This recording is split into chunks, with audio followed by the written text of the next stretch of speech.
दोस्तों welcome to Aarohi learning classes. पिछले chapter में हमने रेजिस्टेंस चैप्टर को शुरू किया था और देखा था कि रेजिस्टेंस को कैसे मेजर करते हैं या रेजिस्टेंस की क्या क्या प्रॉपर्टीज़ होती हैं। तो अगर आपको रेजिस्टेंस के बारे में जानना है तो आप पिछला वाला वीडियो देख सकते हैं। देखिए, हम चैप्टर को आगे बढ़ाते हैं। पहले हम जानते हैं कि रेजिस्टेंस को अगर हमें मेजर करना है तो जो रेजिस्टेंस होता है वो कितने टाइप का होता है। और टाइप का होता है तो रेजिस्टेंस का वैल्यू कम होता है तो क्या होता है, रेजिस्टेंस का वैल्यू ज़्यादा होता है तो क्या होता है। जैसे देखिए, जब हम टाइप की बात करते हैं तो पहले हम देखते हैं क्लासिफिकेशन ऑफ रेसिस्टर्स। रेसिस्टर्स जो होते हैं वो कितने टाइप के होते हैं। तो पहले देखेंगे तो रेसिस्टर जो होता है वो होता है पहला लो रेजिस्टेंस। तो लो रेजिस्टेंस कब कहेंगे, तो देखिए लिखा हुआ है winding coils of electrical Motors, generators and transformers. ये जो जितने भी डिवाइसेस होते हैं इनकी क्या होती है, इनकी जो रेजिस्टेंस की वैल्यू होती है वो बहुत कम होती है। जैसे देखिए, अगर क्या है इलेक्ट्रिकल मोटर्स है उसमें रेजिस्टेंस की वैल्यू ज़्यादा रहेगी तो क्या होगा, जब हम सप्लाई देंगे तो सप्लाई ही नहीं जाएगा, तो फिर कोई मतलब तो रहेगा नहीं। इसलिए देखिए, कब कहेंगे कि रेजिस्टेंस की वैल्यू बहुत ज़्यादा है, तो इसके लिए हम क्या करेंगे, जब रेजिस्टेंस की वैल्यू हमारी क्या हो, एक से बहुत कम हो। तो रेजिस्टेंस की वैल्यू अगर एक से कम है तो हम मानेंगे कि वो लो रेजिस्टेंस है।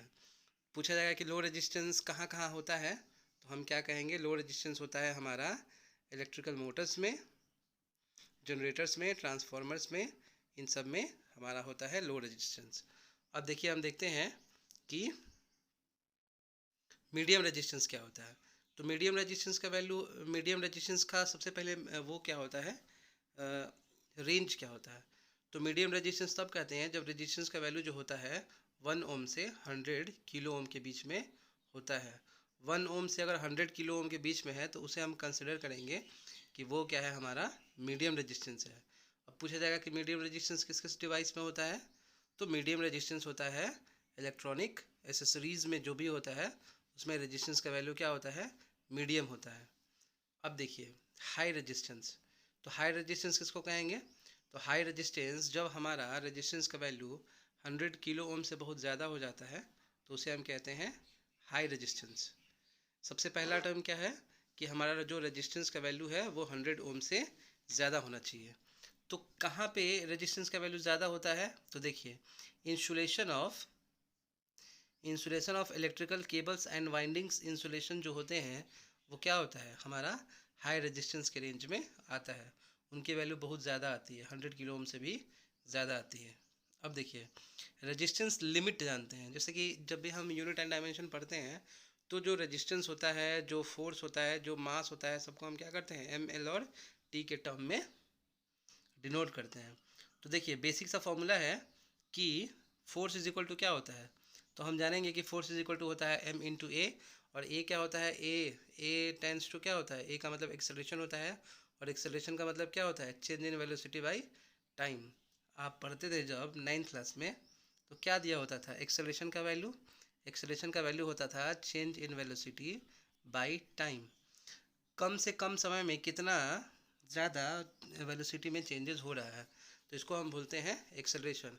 अब ये पॉजिटिव हो रहा है, नेगेटिव हो रहा है, एक्सेलरेशन हो रहा है या डी एक्सेलरेशन हो रहा है, ये सब हम वहाँ पे पढ़ते हैं। तो अभी हमें इससे मतलब है नहीं, यहाँ पे लिखा हुआ है F is equal to M A, तो ए के बदले में हम क्या लिखेंगे, V अपॉन, तो यहाँ पे डेल वी बाई टी है तो हम क्या लिखेंगे, V अपॉन टी लिखेंगे। आगे देखिए, फोर्स इज इक्वल टू दिया हुआ है एम ए, तो एम के बदले में वी अपॉन टी रखेंगे, और एम इज इक्वल टू क्या लिखेंगे, एक्स बाई टी। तो इसको हम क्या करेंगे, यूनिट एंड डायमेंशन में चेंज करेंगे, तो ये क्या होगा, एम एल टी माइनस 2 होगा। अब देखिए, वर्क डन का वैल्यू निकालेंगे, तो डब्ल्यू इज इक्वल टू क्या होता है, एफ इंटू एस होता है। तो एफ यहाँ पे दिया हुआ है और एस का क्या दिया हुआ है, एस के बदले में यहाँ पे डी लिखा हुआ है, यानी ये हो गया M L square T minus 2 हो गया। करंट का देख लीजिए, करंट को तो हम आई से डिनोट करते हैं, और charge is equal to Q is equal to क्या होता है, आई टी होता है। Q is equal to I T हो जाएगा, यानी आई इंटू टी हो जाएगा। अब देखिए, हम क्या करते हैं, वोल्टेज का यूनिट एंड डायमेंशन में निकालते हैं कि वोल्टेज को कैसे हम डिनोट करते हैं। तो देखिए, V इज इक्वल टू क्या होता है, W is equal to V Q होता है। देखिए, W इज इक्वल टू क्या होता है, वी क्यू। तो V का हम वैल्यू निकालेंगे तो क्या होगा, W बाई क्यू हो जाएगा। तो यहीं लिखा हुआ है V is equal to W by Q लिखा हुआ है। तो W इज इक्वल टू लिखेंगे, तो W का हम यहाँ पे निकाल चुके हैं, क्या आया हुआ है, ml² t - 2 आया हुआ है। तो इसी को हम यहाँ पे रखे हुए हैं, वर्क डन का वैल्यू क्या लिखेंगे, ml² t - 2 रखेंगे और ये IT हो जाएगा। तो Q इज इक्वल टू क्या रखेंगे, Q इज इक्वल टू यहाँ पे हम IT निकाले हुए हैं, तो इसका यहाँ पे यूनिट हम रख देंगे IT। तो यहाँ से हमें निकल जाएगा कि वोल्टेज का यूनिट एंड डायमेंशन क्या होता है। अब देखिए रेजिस्टेंस, तो रेजिस्टेंस का हम पीछे फॉर्मूला बताए थे ओम्स लॉ से। ओम्स लॉ में क्या होता है, V is equal to I/R होता है। तो यहाँ पे हम R का वैल्यू निकालेंगे तो क्या हो जाएगा, R is equal to V divided by I हो जाएगा। तो ml² t - 3 हो जाएगा हमारा V का यूनिट एंड डायमेंशन। और I के बदले में क्या लिखेंगे, तो I के बदले में भी हम यहाँ पे लिखेंगे I। तो टोटल हम निकालेंगे R का यूनिट, तो R का यूनिट क्या हो जाएगा, ml² t - 3 और I⁻⁻² हो जाएगा।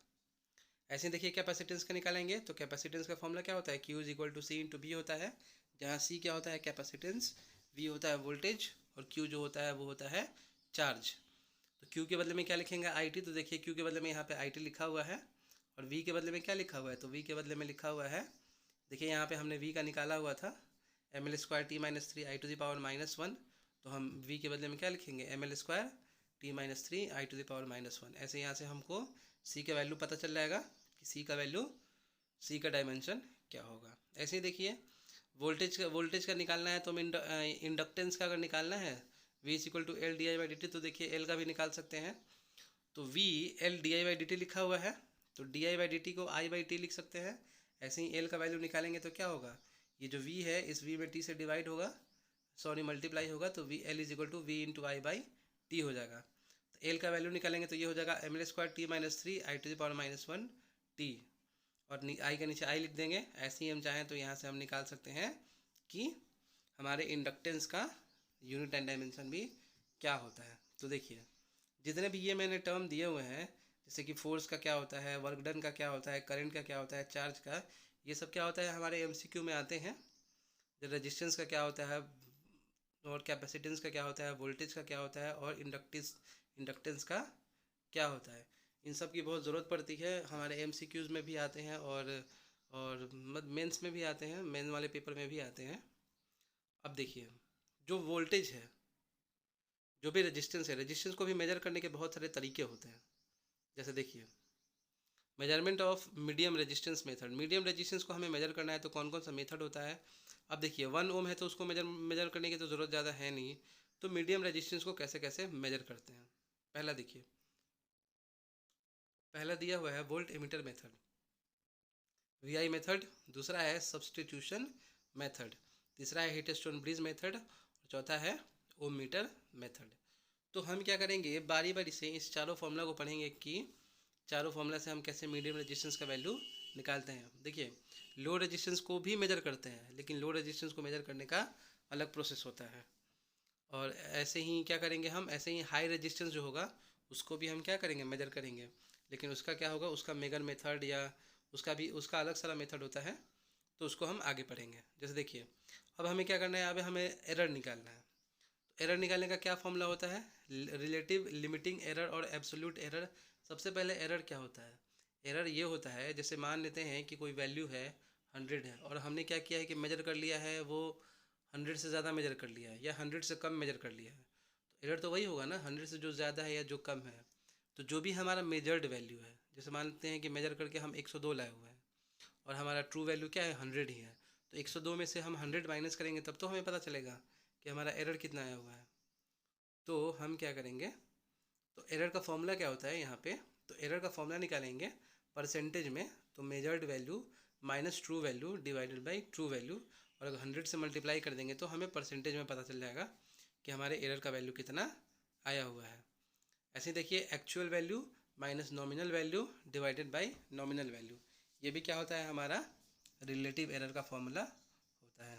तो जो भी चीज़ें हम बता रहे हैं उन सब चीज़ों को क्या कीजिए, आप लोग अच्छे से देख लीजिए, याद कर लीजिए कि क्या है, चीज़ें कैसे होती हैं। और क्या कीजिए कि आप लोग वीडियो देखते हैं, वीडियो को लाइक सब्सक्राइब नहीं करते हैं तो लाइक कीजिए, सब्सक्राइब कीजिए, तभी तो मैं भी मोटिवेट होऊंगा और आपके लिए अच्छे अच्छे वीडियोस बना के देखूंगा, अच्छे अच्छे वीडियो बनाऊंगा और आपके लिए लाऊंगा। अब देखिए पहला मेथड है, इसको बोलते हैं हम वोल्टमीटर एमीटर मेथड। तो इसमें क्या करते हैं वोल्टमीटर एमीटर मेथड में, सबसे पहले आप लोग डायग्राम देखिए, डायग्राम में क्या दिया हुआ है। हमें क्या करना है कि ये जो रेजिस्टेंस यहाँ पे दिया हुआ है, इसी रेजिस्टेंस को हमें क्या करना है, टेस्ट करना है। इसके लिए यहाँ पे एक वोल्टमीटर लगा हुआ है, एक वोल्टेज सोर्स लगा हुआ है। वोल्टेज सोर्स को मेजर करने के लिए यहाँ पे एक वोल्टमीटर लगा हुआ है, और उसके बाद यहाँ पे क्या लगा हुआ है, एक करंट सोर्स, करंट मेजर करने के लिए एक एमीटर लगा हुआ है। देखिए ध्यान से। तो हम क्या करेंगे, तो देखिए सबसे पहले आप लोग डायग्राम देखिए, समझिए, और आप लोग कमेंट सेक्शन में बताइए कि कमेंट सेक्शन में आप लोग को कौन कौन सा परेशानी हो रहा है इस वीडियो में, या मुझे क्या सुधार करना चाहिए। देखिए कुछ कैरेक्टरिस्टिक्स दिए हुए हैं, कैरेक्टरिस्टिक्स को मैं अगले चैप्टर में आपके लिए बताऊंगा, अभी वीडियो बहुत लंबा हो जाएगा। तो आप लोग क्या कीजिए, अपने दोस्तों के बीच में इस वीडियो को शेयर कीजिए, लाइक कीजिए, और आप लोग कमेंट करके बताइए कि आपको किस चैप्टर पे वीडियो चाहिए। अगले अगला जो भी हमारा सेशन होगा उसमें हम वोल्टमीटर एमीटर मेथड को देखेंगे, और इसमें देखेंगे कि हम क्या क्या, इससे भी फॉर्मूला आता है तो वो फॉर्मूला क्या होता है, और उसमें अगर हम ये एरर निकालते हैं तो एरर का वैल्यू क्या होता है। तो इसलिए आप लोग लाइक कीजिए, सब्सक्राइब कीजिए, और अपने दोस्तों को शेयर कीजिए और कमेंट कीजिए। ठीक है दोस्तों, तो मिलते हैं नेक्स्ट लेक्चर में। ओके, तो तब तक के लिए बाय।